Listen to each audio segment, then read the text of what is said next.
Hello बच्चों, आज हम लोग इनऑर्गेनिक कंपाउंड्स में सबसे पहला जो है टॉपिक अमोनिया को पढ़ेंगे।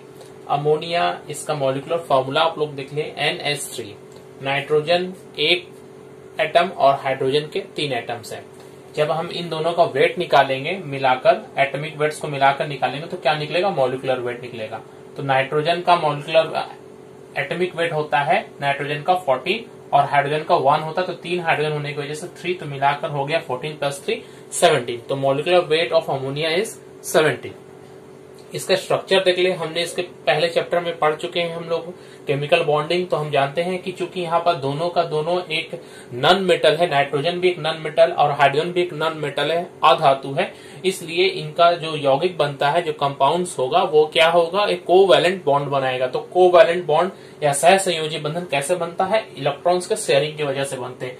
तो यहाँ इलेक्ट्रॉन्स के शेयरिंग में देखिए, नाइट्रोजन के पास में टोटल बाहर में कितने इलेक्ट्रॉन्स होते हैं? 5 इलेक्ट्रॉन्स होते हैं। मैंने 5 इलेक्ट्रॉन्स बनाए और हाइड्रोजन के बाहर में एक एक करके, तो ये बॉन्डिंग बनेगा। बॉन्डिंग के बाद में सब सिंगल बॉन्ड हाइड्रोजन हो गया, मगर ऊपर के जो 2 इलेक्ट्रॉन है ये इस पूरे बॉन्डिंग में भाग नहीं ले पाए, इसलिए इन दोनों को हम लोग कहते हैं, 2 यहाँ पर है ना, तो एक जोड़ा बना, तो इसलिए हम कहते हैं लोन पेयर ऑफ इलेक्ट्रॉन्स। ये जो इलेक्ट्रॉन ये क्या कहलाएंगे? Lone pair. एक जोड़ा इसके पास लोन पेयर इलेक्ट्रॉन्स है, किसके पास? नाइट्रोजन के पास। इसी लोन पेयर ऑफ इलेक्ट्रॉन्स के कारण ही हम कहते हैं कि नाइट्रोजन जो है वो प्रोटॉन एक्सेप्टर होता है, मतलब किसी से प्लस चार्ज ले सकता है और इलेक्ट्रॉन किसी को दे सकता है। तो जो इलेक्ट्रॉन किसी को दे सकता है तो वो क्या कहलाता है? बेसिक नेचर में यहाँ पर कहला जाएगा। तो ये रिड्यूसिंग एजेंट भी है और बेसिक नेचर का भी होता है। बेसिक या एल्कली से हम कहते हैं। तो अमोनिया जो है ये बेसिक नेचर का होता है और रिड्यूसिंग एजेंट होता है। इसके बारे में हम लोग आगे पढ़ेंगे, प्रॉपर्टीज में बता रहा हूँ इसका।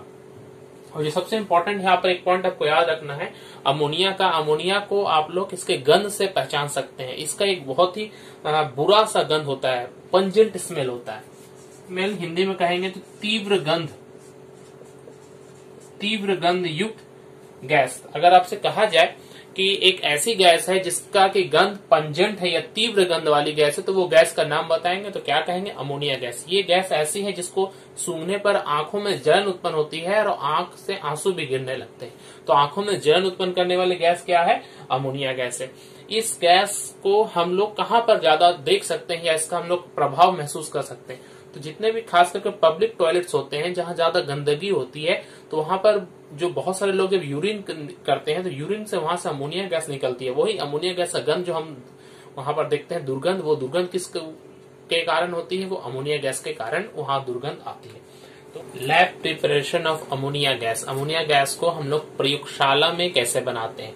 तो सबसे पहले अमोनिया गैस को बनाने के लिए हमें अमोनिया का कोई एक सॉल्ट लेना होगा। तो हमारे पास अमोनिया का जो सॉल्ट है, सबसे कॉमन जो सॉल्ट है अमोनियम क्लोराइड है, जिसे हम लोग लिखते हैं NH4Cl।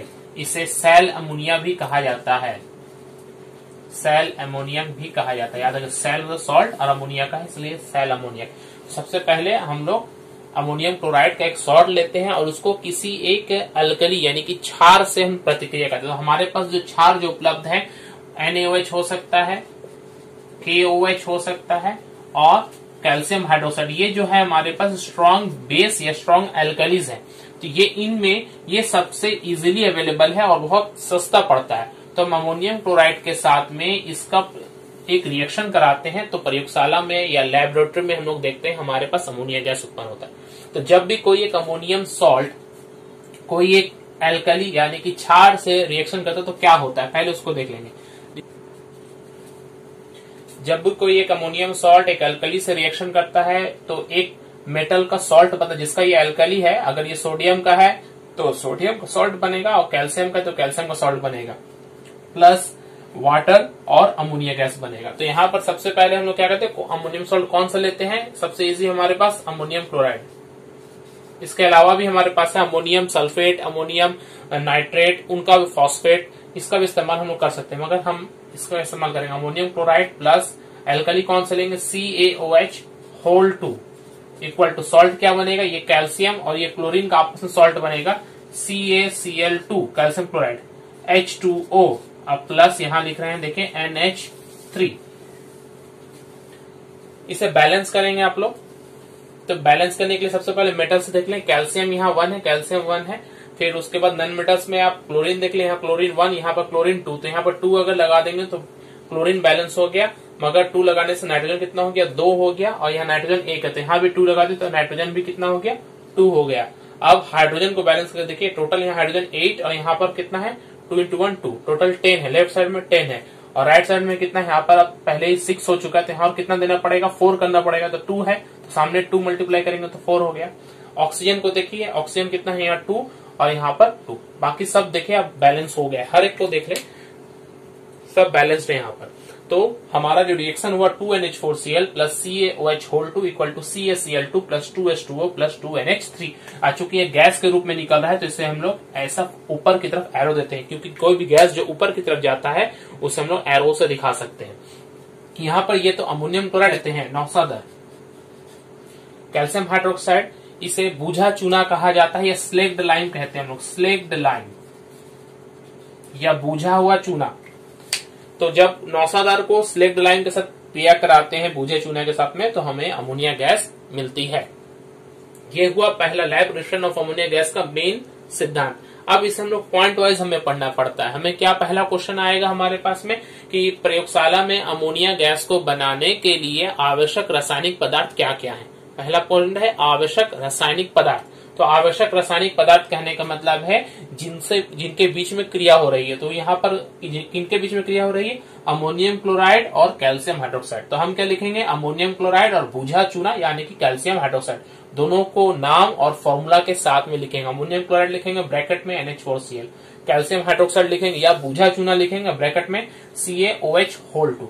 ये हो गया हमारा पहला पॉइंट। अब सेकंड पॉइंट है कंडीशंस क्या है, क्या इसे गर्म करना पड़ेगा या इसे सिर्फ मिला देने से होगा। तो उसे हम लोग कहते हैं प्रतिक्रिया की शर्तें या कंडीशंस, और किस अनुपात में इन दोनों को मिलाना है। तो हमारे पास में ये सबसे सस्ता यही है कैल्शियम हाइड्रोक्साइड। तो हम इसे किस अनुपात में मिलाते हैं, तो हम इसे 1:2 के अनुपात में मिलाएंगे। Lab preparation of ammonia gas को समझे, एक फ्लास्क लेते हैं, उसे थोड़ा तिरछा कर यहाँ पर अमोनियम क्लोराइड और कैल्शियम हाइड्रोक्साइड के मिक्सचर को हम लोग लेते हैं और उसे गर्म करते हैं। गर्म करने के बाद हमने देखा कि अमोनियम क्लोराइड और कैल्शियम हाइड्रोक्साइड से 3 चीज बनते हैं, कैल्शियम क्लोराइड, अमोनिया और वाटर।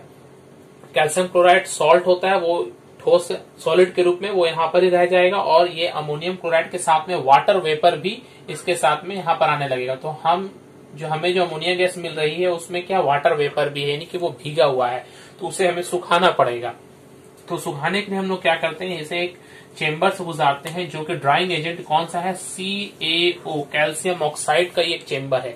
जब ये अमोनिया और वाटर इससे होते हुए जाता है तो कैल्शियम ऑक्साइड क्या करता है, इस H2O को अपने में सोख लेता है और सिर्फ ड्राई अमोनिया गैस को यहाँ से छोड़ता है। अब ये अमोनिया गैस नीचे से ऊपर की तरफ जा रहा है, तो अमोनिया गैस क्या होता है, हवा से हल्का होता है। तो हल्का होने के कारण इसे हम लोग downward displacement of air, downward क्योंकि एयर देखिए नीचे की तरफ जा रहा है, तो इसे हम लोग कहेंगे वायु के निम्न विस्थापन विधि, डाउनवर्ड डिस्प्लेसमेंट ऑफ एयर के द्वारा हम लोग अमोनिया गैस ऊपर की तरफ जमा होता रहेगा और उसमें जो हवा है वो नीचे की तरफ निकलता रहेगा। क्योंकि अमोनिया हल्का है तो वो ऊपर जाएगा और एयर इसकी तुलना में भारी है तो ये से बाहर जाएगा। ऐसे करते करते ये पूरा अमोनिया गैस से भर जाएगा, इसे हम लोग फिर इकट्ठा कर लेंगे। तो ये पूरा प्रोसेस है। यहाँ पर पहला हम लोगों ने तो देख चुका है कि आवश्यक रासायनिक पदार्थ क्या है, और साथ ही साथ ये वाला जो है इस पॉइंट को हम लोग ध्यान देंगे कि यहाँ पर जो कैल्शियम ऑक्साइड का हम लोग यूज कर रहे हैं ये क्यों कर रहे हैं, क्योंकि ये एक ड्राइंग एजेंट है। क्वेश्चन आता है कि अमोनिया गैस को सुखाने के लिए कौन सा ड्राइंग एजेंट का इस्तेमाल करते हैं हम लोग, तो हम लोग कैल्शियम ऑक्साइड जिसे हम लोग क्विक लाइम भी कहते हैं, CaO, इसे क्विक लाइम या क्विक लाइम कहा जाता है या अनबूझा चूना कहा जाता है। ये कैल्शियम ऑक्साइड एक ड्राइंग एजेंट है। इसके अलावा भी हमारे पास प्रयोगशाला में बहुत सारे ड्राइंग एजेंट होते हैं, जैसे कि कॉन्सेंट्रेटेड H2SO4, फास्फोरस पेंटाऑक्साइड और कैल्शियम क्लोराइड। ये 3 का इस्तेमाल हम लोग यहाँ क्यों नहीं करते, यहाँ सिर्फ कैल्शियम ऑक्साइड का उपयोग क्यों करते हैं, उसका कारण अगर समझना है तो सबसे पहले हम लोग देखें कि अमोनिया क्या, अमोनिया का नेचर है ये एक बेसिक गैस है, मतलब क्षारीय प्रकृति का है। तो अगर हम लोग कॉन्सेंट्रेटेड H2SO4 का इस्तेमाल करेंगे तो कॉन्सेंट्रेटेड H2SO4 क्या है, एसिडिक नेचर का होता है। तो ये एसिडिक नेचर, ये एसिड होने के कारण ये अमोनिया से रिएक्शन करेगा और अमोनियम सल्फेट बना लेगा, इसलिए हमें अमोनिया फिर मिलेगी नहीं। P2O5 भी ठीक उस तरह से, चूंकि ये फास्फोरस है, फास्फोरस कहने का मतलब एक नॉन मेटल है, तो नॉन मेटल का ऑक्साइड क्या होता है, एसिड होता है, तो ये भी एसिडिक नेचर के कारण ये अमोनिया से रिएक्शन करेगा और एक सॉल्ट बना लेगा अमोनियम फॉस्फेट का। और कैल्शियम क्लोराइड ये क्या करता है, इस अमोनिया को शोषित कर लेता है, अपने में मिला लेता है। तो हम देखते हैं इन तीनों का इस्तेमाल हम लोग नहीं कर सकते, हम सिर्फ किसका इस्तेमाल करेंगे, कैल्शियम ऑक्साइड का करेंगे। क्यों? क्योंकि कैल्शियम ऑक्साइड जो है ये एक मेटल ऑक्साइड है। मेटल ऑक्साइड हमेशा क्या होता है, बेसिक होता है। तो बेसिक और बेसिक यानी कि दोनों का दोनों एक ही नेचर, क्षार होने के कारण एक दूसरे से क्रिया नहीं करते हैं। तो इसका इस्तेमाल अगर हम करेंगे तो जल को शोषित कर सकते हैं और शुष्क अमोनिया गैस को हम प्राप्त कर सकते हैं। इन तीनों का जो अगर नहीं करना है तो इनका एक रिएक्शन होता है, वो रिएक्शन आप लोग नोट कर ले। तीनों का रिएक्शंस आप लोग एक साथ लिखेंगे और इसे एक एक के साथ में कभी हो सकता है कि कोई एक पूछे आपसे कि H2SO4 कॉन्सेंट्रेटेड H2SO का इस्तेमाल क्यों नहीं करते, तो आप लिखेंगे कि H2SO4 अमोनिया से प्रतिक्रिया करके अमोनियम सल्फेट बनाता है। उसका बैलेंस रिएक्शन देखिए 2NH3 plus H2SO4 equal to NH4 whole two SO4।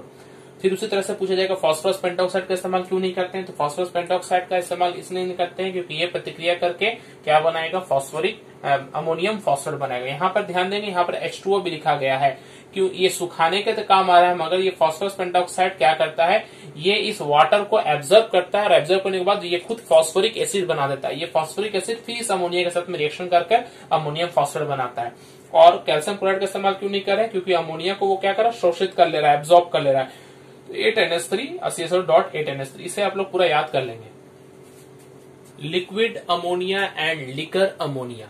Liquid ammonia का मतलब है जब अमोनिया को हम ठंडा कर कर पानी की तरह अगर बना लें, घनीभूत कर लेंगे, तो वो होगा लिक्विड अमोनिया। इसमें सिर्फ और सिर्फ अमोनिया होता है जो लिक्विड फॉर्म में पाया जाता है। इस ध्यान देंगे, लिक्विड अमोनिया कहने का मतलब ammonia in liquid form. Ammonia हम गैस रूप में जानते हैं, मगर जब उसे हम लोग दबाव देकर और ठंडे कर जब उसे लिक्विड फॉर्म में बना देंगे तो वो लिक्विड अमोनिया हो जाएगा। लिकर अमोनिया क्या है, यह अमोनिया का एक सॉल्यूशन है। जल में जब उसको सॉल्यूशन बनाते हैं, एक्वस सॉल्यूशन ऑफ अमोनिया, जो कि बहुत ही गाढ़ा और संतृप्त होता है, सैचुरेटेड होता है, पानी में घुला हुआ अमोनिया, ये क्या कहलाएगा, लिकर अमोनिया। करेंगे इसको अमोनिया प्लस वाटर। और लिक्विड अमोनिया क्या, सिर्फ और सिर्फ अमोनिया है, प्योर फॉर्म में अमोनिया है। लिक्विड अमोनिया हमें कैसे मिलता है, तो जब हम बहुत कम टेम्परेचर रखते हैं, ठंडी अवस्था में रखते हैं, बहुत ज्यादा हाई प्रेशर, तो low temperature and high pressure, जब लो टेम्परेचर और हाई प्रेशर करते हैं तब अमोनिया गैस क्या होता है, कंडेंस्ड हो जाता है, घनीभूत जिसे हम लोग कहते हैं, कंडेंस्ड हो जाना। जब भी कोई गैस वाष्प जो होता है, जब भी कोई वाष्प वो ठंडे होकर जल या तरल अवस्था में बनता है, वाष्प तरल अवस्था में बनता है, उसे हम लोग क्या कहते हैं, कंडेंस्ड होना कहते हैं। तो लो टेम्परेचर और हाई प्रेशर पे जब अमोनिया गैस कंडेंस्ड होता है तो उसे हम लोग क्या कहते हैं, लिक्विड अमोनिया कहते हैं। इस लिक्विड अमोनिया का जो बॉइलिंग पॉइंट होता है माइनस में होता है, -33.4 डिग्री सेंटीग्रेड, और फ्रीजिंग पॉइंट, जमने का टेम्परेचर या 78 डिग्री सेंटीग्रेड लगभग हम लोग कह सकते हैं। इस चीज को समझे, दोनों ही माइनस में है, क्योंकि वो तो नॉर्मल टेम्परेचर पर गैस में है अमोनिया, लेकिन जब उसे ठंडे कर लेते हैं, मतलब माइनस से भी नीचे चले जाते हैं, तो बहुत ठंडा तापक्रम पर वो -33.4 डिग्री सेंटीग्रेड पर जाकर वो लिक्विड बन जाता है।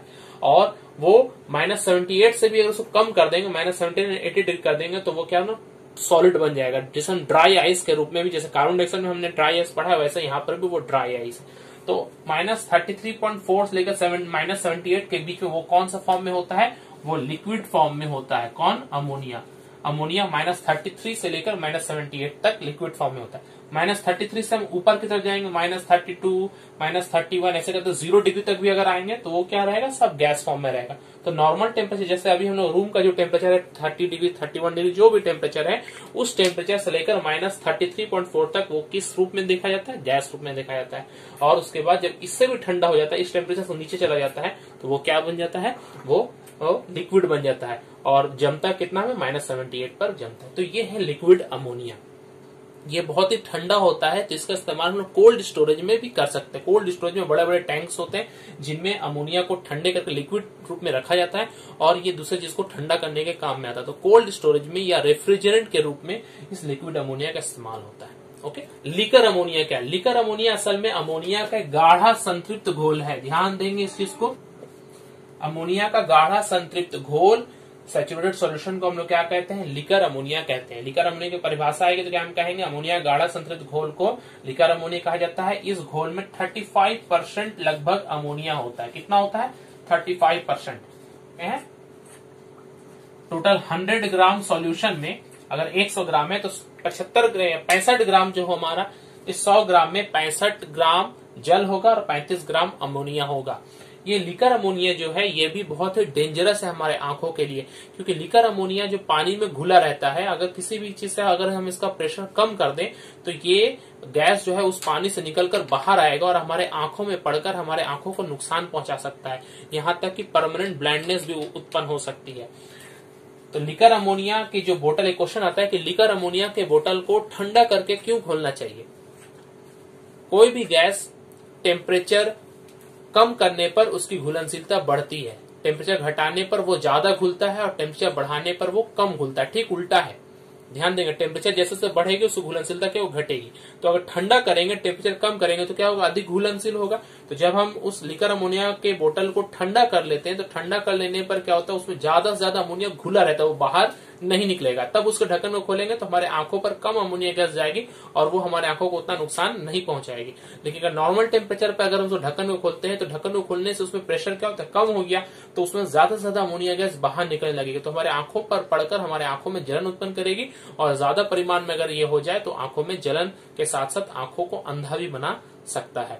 तो इसलिए कहा जाता है कि लिकर अमोनिया के बोतल को हम लोग ठंडे करके क्यों खोलते हैं।